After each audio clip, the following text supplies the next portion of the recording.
Kan selalu saya bilang peneliti bisa salah, tetapi tidak boleh bohong. Nah pertanyaannya, jika Bareskrim menyatakan penelitian kami salah, mana yang benar?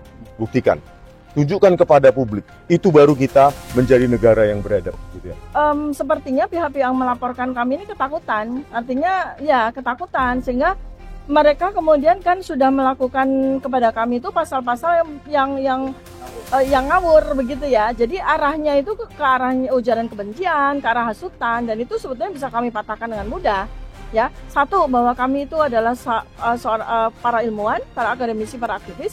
Kedua, apa yang kami sampaikan itu adalah hak sebagai warga negara yang dilindungi oleh Undang-Undang Dasar 1945 pasal 28 dan Undang-Undang Keterbukaan Informasi Publik. Silakan Pak Rismon langsung berbicara, menjelaskan. Ya. Silakan, monggo. Tadi ada 49 pertanyaan ya terkait dengan video di YouTube saya Bali G Academy dan di akun X saya @sandiparismon ya.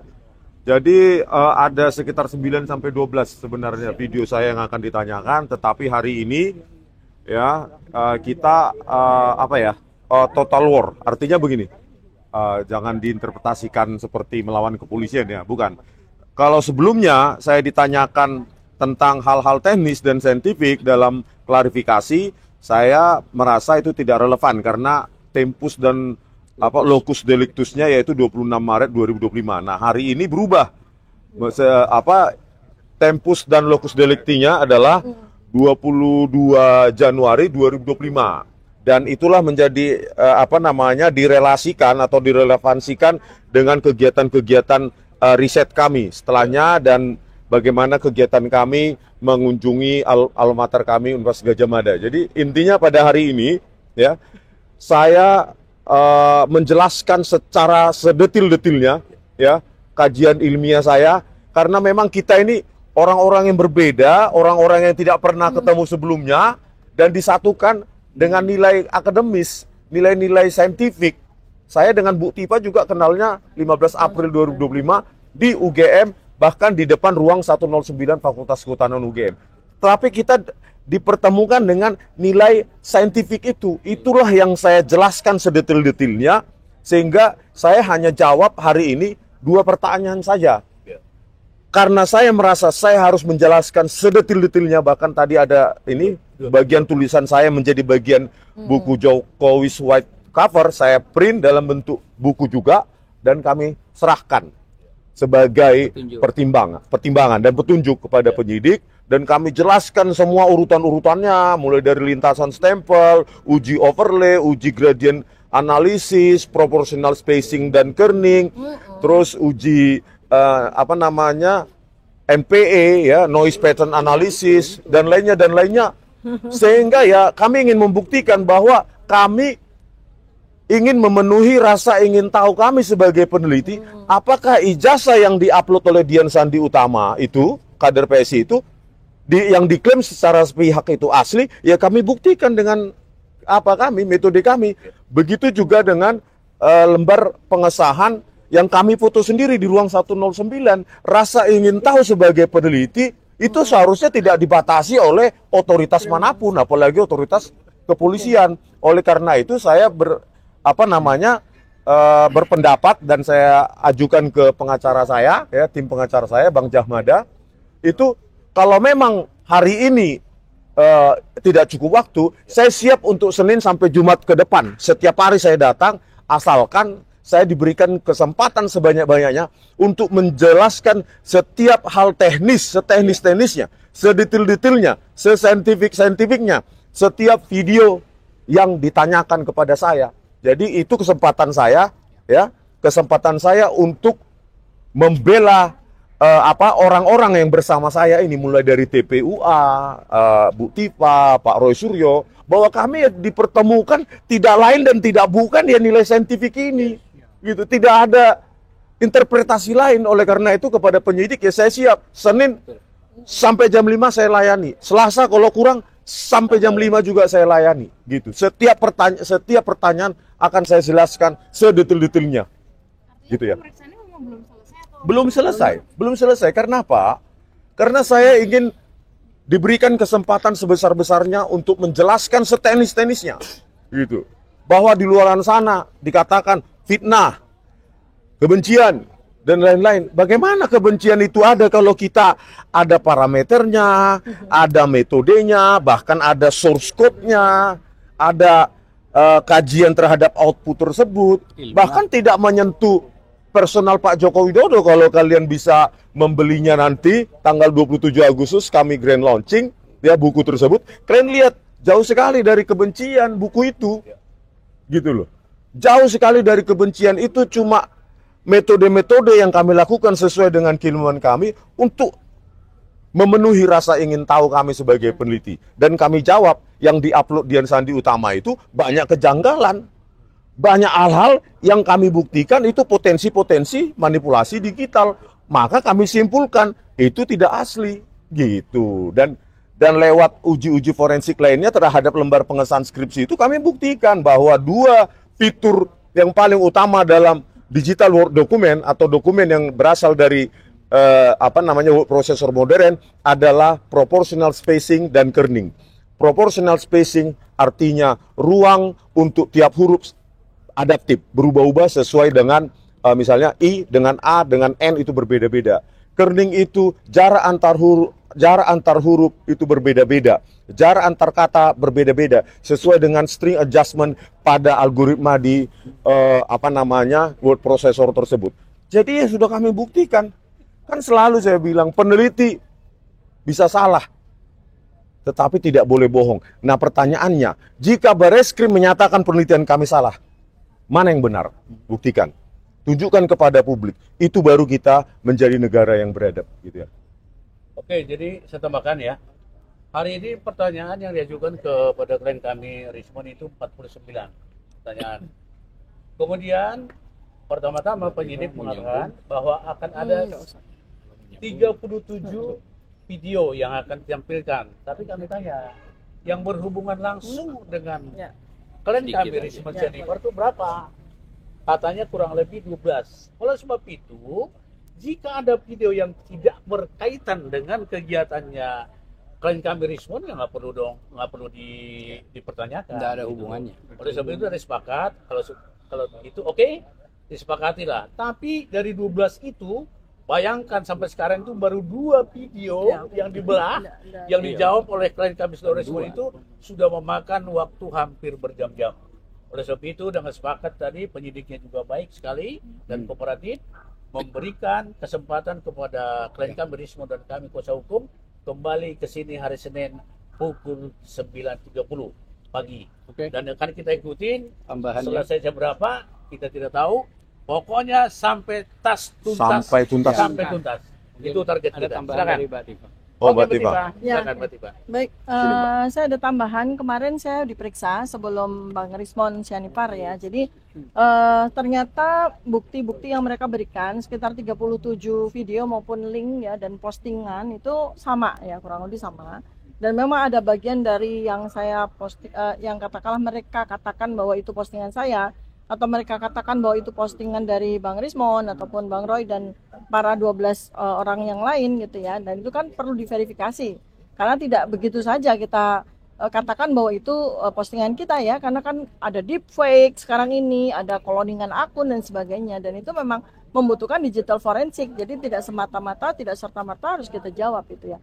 Nah, kemudian berkaitan dengan apa yang disampaikan oleh Bang Richmond, jadi intinya sebenarnya itu persoalan ijazah ini sudah selesai ya, karena kami bisa buktikan secara saintifik dan sudah kami tulis ya menjadi sebuah jejak abadi dalam bentuk buku Jokowi's White Paper gitu. Nah, rupanya ya dugaan saintifik saya itu sepertinya pihak-pihak yang melaporkan kami ini ketakutan. Artinya ya ketakutan, sehingga mereka kemudian kan sudah melakukan kepada kami itu pasal-pasal yang ngawur begitu ya. Jadi arahnya itu ke arah ujaran kebencian, ke arah hasutan, dan itu sebetulnya bisa kami patahkan dengan mudah. Ya, satu, bahwa kami itu adalah para ilmuwan, para akademisi, para aktivis. Kedua, apa yang kami sampaikan itu adalah hak sebagai warga negara yang dilindungi oleh Undang-Undang Dasar 1945 pasal 28 dan Undang-Undang Keterbukaan Informasi Publik. Jadi artinya tidak hanya kami, tapi seluruh warga negara, termasuk yang sudah terlanjur dikriminalisasi oleh Joko Widodo, yaitu Bambang Tri dan Gus Nur sekalipun, ya ketika mereka kemudian terjerat pasar kriminalisasi itu, sebenarnya mereka itu dilanggar hak asasi manusia mereka. Biar ngomong dikit bang, abang lah. Ketua ngomong lah. Oh, Ya bahwa jangan sampai ya isu utama itu ijazah palsu. Karena kami sudah membuktikan secara saintifik memang ijazah itu palsu, maka kemudian kami dibelokkan, kami menghasut, kami melakukan ujaran kebencian. Jangan sampai itu terjadi. Masyarakat Indonesia 287 juta rakyat menyaksikan dan mereka menjadi mencerdas. Jadi jangan mudah untuk mengkriminalisasi siapapun dengan pasal-pasal yang ngawur itu ya.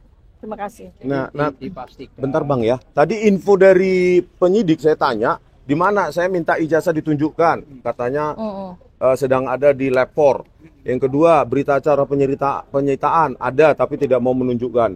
Yang ketiga, saya dapatkan informasi dari penyidik bahwa analisa atau uji forensik terhadap ijazah atau barang bukti yang lain itu belum selesai dilakukan, tetapi kami sudah dipanggil dengan dugaan tindak pidana. Iya, harusnya kan ini diselesaikan dulu, dan saya diberikan summary, forensik summary, ya, simpulan forensik harusnya kita ditunjukkan kepada kita bahwa mereka benar dan kita lah yang salah. Ini enggak. Simpulan forensik belum keluar dan katanya masih dalam antrian forensik, ya. Tetapi kami sudah dituduh macam-macam. Bagaimana nih Pak Prabowo Subianto? Oke, Pak. Ya. Jadi seharusnya tidak demikian. Kalau memang itu ada fakta, ditunjukkan aja apa benar sih. Ya ini loh, apa benar ini. Artinya kita akan meneliti. Itu aja sederhananya. Ada tadi dijelaskan kalau kita diberi kebebasan dalam pasal 28, maksudnya 28F ya, Undang-Undang Dasar 45, yaitu melalui saluran informasi apapun dikaitkan dengan Undang-Undang Nomor 14. Kata Mikel masih dalam antrian. Berarti nambah lagi kan? Belum dilakukan. Belum Negara dilakukan. wajib Menambahkan. diminta Belum pasal keluar. 18 Ya? ya. Miki belum keluar. Belum. Jadi bukan tidak wajib diberikan. Pasal 18 itu undang-undang dan terbuka informasi. Saya kira mungkin Itu ya. Ya, baik. barangkali Bang Bang Petrus. Mungkin Udah tadi, udah. silakan Bang Petrus sebelum Pak Petrus aku tambahkan lagi karena kami di dalam dari awal sampai akhir ya. Jadi tahu semua yang dari dalam, cuman saya katakan tadi bahwa sebenarnya materi dari BAP yang didakan itu sebenarnya sudah boleh share. Tapi satu hal, bahwa dalam penyidikan ini sebenarnya sesuai dengan pasal 39 KUHP, Yang perlu public opinion. di situ ada penyitaan. Iya. Penyitaan barang bukti yang ada kami tanyakan sampai tadi sebelum dimulainya penyidikan oleh penyidik kepada klien kami Rizwan. Mereka tuh tidak berkata secara pasti apa yang disita. nggak jelas lah. Padahal ini sudah masuk ke penyidikan. Jadi saya bilang seharusnya berimbang. Hukum sekarang tuh berimbang. Baik penyidik, baik yang diperiksa itu berimbang. Jadi seperti kata klien kami Rizwan tadi, tidak tiba-tiba kita sudah maju jauh banget, tiba-tiba buktinya nggak ada. Ada. Ya, jadi ini jomblang namanya. Ini namanya keadilan yang selektif. Menseleksi apa yang perlu seleksi dalam hal negatif tapi. Nah, tadi akhirnya penyidik mengatakan bahwa yang disita itu ijazah SMA dan S1. Yang lainnya katanya dia no comment. Dan kami katakan itu ada di mana? Minimal berita acaranya seperti ini kami lihat tidak bisa juga dipertunjukkan. Oleh sebab itu, kami sebagai kuasa hukum kembali mengatakan ya, KUHP kita mengatur keseimbangan dalam penyidikan, dalam pemeriksaan itu harus ditegakkan. Jadi tidak bisa seperti kejadian-kejadian sebelumnya tiba-tiba ada yang di penjara, buktinya belum pernah ditemukan. Ya. Siapa? Oh. Kita tadi Pak. Oh ya. Istirahat. Saya total war aja lah. Hotel. All Iyalah. out. Siap. Iyalah. KUHP itu adalah bukti fisik, benda secara fisiknya harus ada. Jadi kalau nggak ada, barangkali ya kita pertimbangkan bagaimana cara melanjutkannya. Baik dari secara hukum, baik secara hukum acara, kita harus tuntaskan itu. Yang jelas, KUHP pasal 39 mengatakan setiap barang bukti yang disita itu berhubungan dengan penggunaan kejahatan, hasil kejahatan atau terkait dengan kejahatan itu harus muncul. Oke, saya pikir begitu. Mungkin ditambahkan oleh rekan. Kalau cukup Aga. cukup ya. Kalau ada pertanyaan baru kami layani. Oh, Cukup ya. silakan. Cukup ya. Makasih semuanya ya. Silakan Pak Rismon langsung berbicara, menjelaskan. Ya. Silakan, monggo. Tadi ada 49 pertanyaan ya terkait dengan video di YouTube saya Bali G Academy dan di akun X saya @sandiparismon ya. Jadi ada sekitar 9 sampai 12 sebenarnya video saya yang akan ditanyakan, tetapi hari ini ya kita total war. Artinya begini. Jangan diinterpretasikan seperti melawan kepolisian ya, bukan. Kalau sebelumnya saya ditanyakan tentang hal-hal teknis dan saintifik dalam klarifikasi, saya merasa itu tidak relevan karena tempus dan locus delictusnya yaitu 26 Maret 2025. Nah, hari ini berubah. Tempus dan locus delictinya adalah 22 Januari 2025.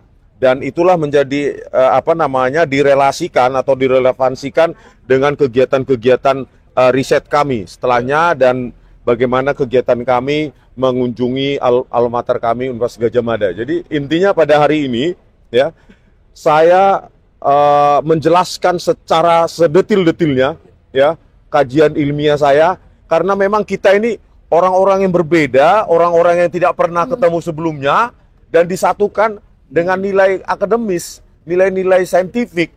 Saya dengan Bu Tipa juga kenalnya 15 April 2025 di UGM, bahkan di depan ruang 109 Fakultas Kehutanan UGM.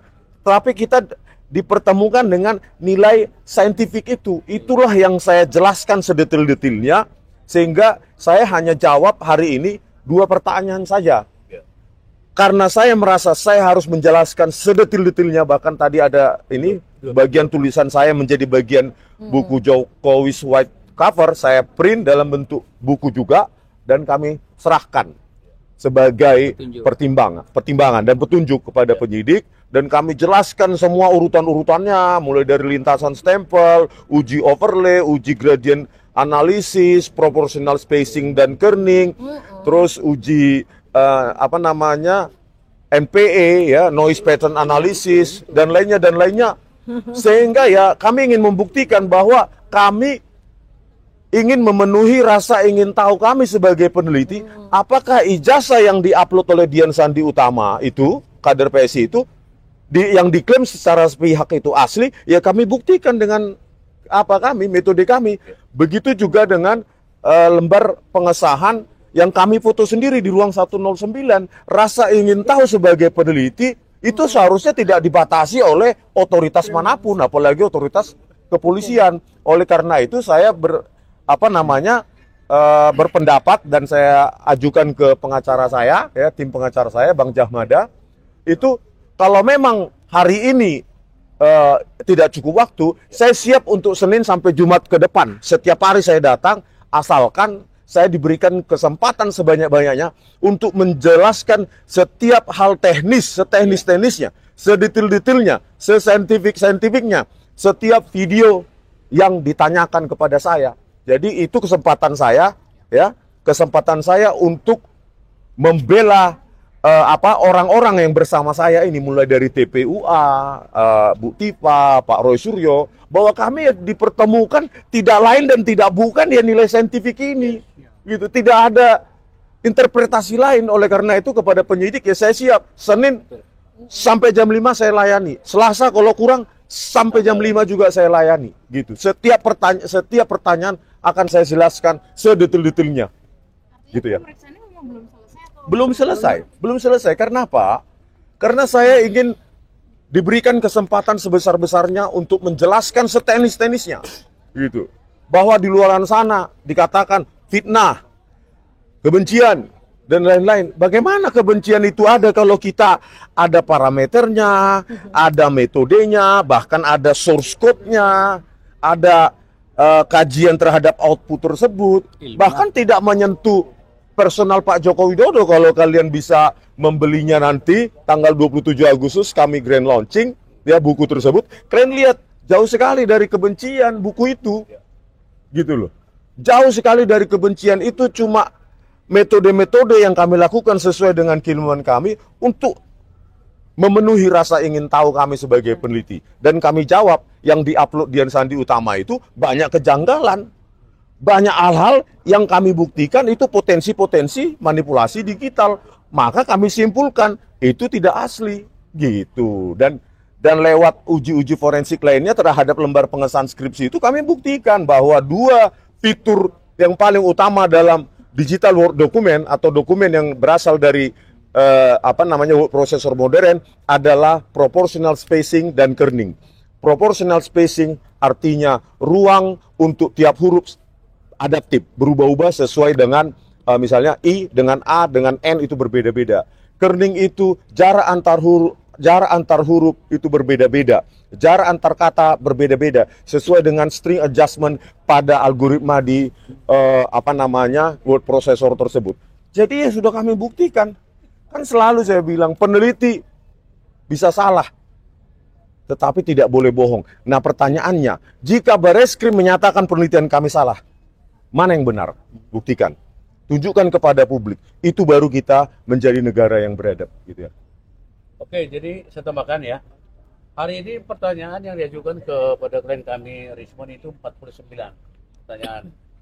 Kemudian pertama-tama penyidik mengatakan bahwa akan ada 37 video yang akan ditampilkan. Tapi kami tanya, yang berhubungan langsung dengan klien kami Rismon Jennifer itu berapa? Katanya kurang lebih 12. Oleh sebab itu, jika ada video yang tidak berkaitan dengan kegiatannya klien kami Rismon, ya nggak perlu dipertanyakan. Nggak ada hubungannya. Oleh sebab itu ada sepakat, kalau itu oke, disepakatilah. Tapi dari 12 itu, bayangkan sampai sekarang itu baru 2 video yang dibelah, yang dijawab oleh klien kami Rismon itu sudah memakan waktu hampir berjam-jam. Oleh sebab itu dengan sepakat tadi penyidiknya juga baik sekali dan kooperatif memberikan kesempatan kepada klien kami Rismon dan kami kuasa hukum kembali ke sini hari Senin pukul 9.30 pagi. Dan akan kita ikutin selesai jam berapa kita tidak tahu. Pokoknya sampai tuntas. Sampai tuntas.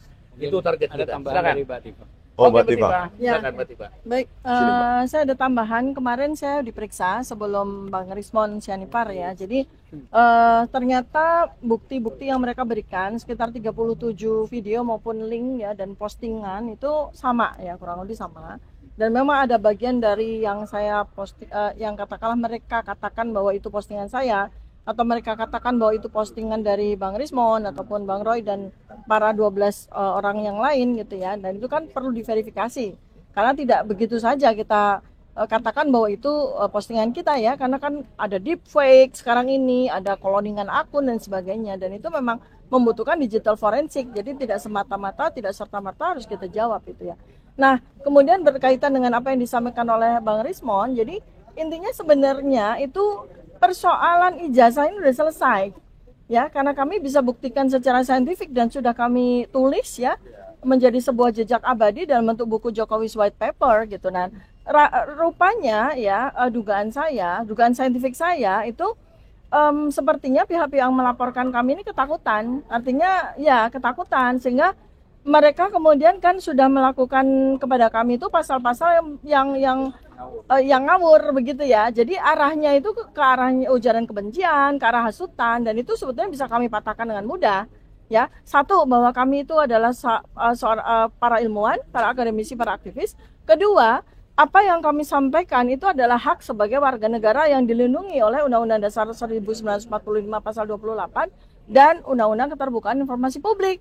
Jadi artinya tidak hanya kami, tapi seluruh warga negara, termasuk yang sudah terlanjur dikriminalisasi oleh Joko Widodo, yaitu Bambang Tri dan Gus Nur sekalipun, ya ketika mereka kemudian terjerat pasar kriminalisasi itu, sebenarnya mereka itu dilanggar hak asasi manusia mereka. Biar ngomong dikit Bang, abang lah.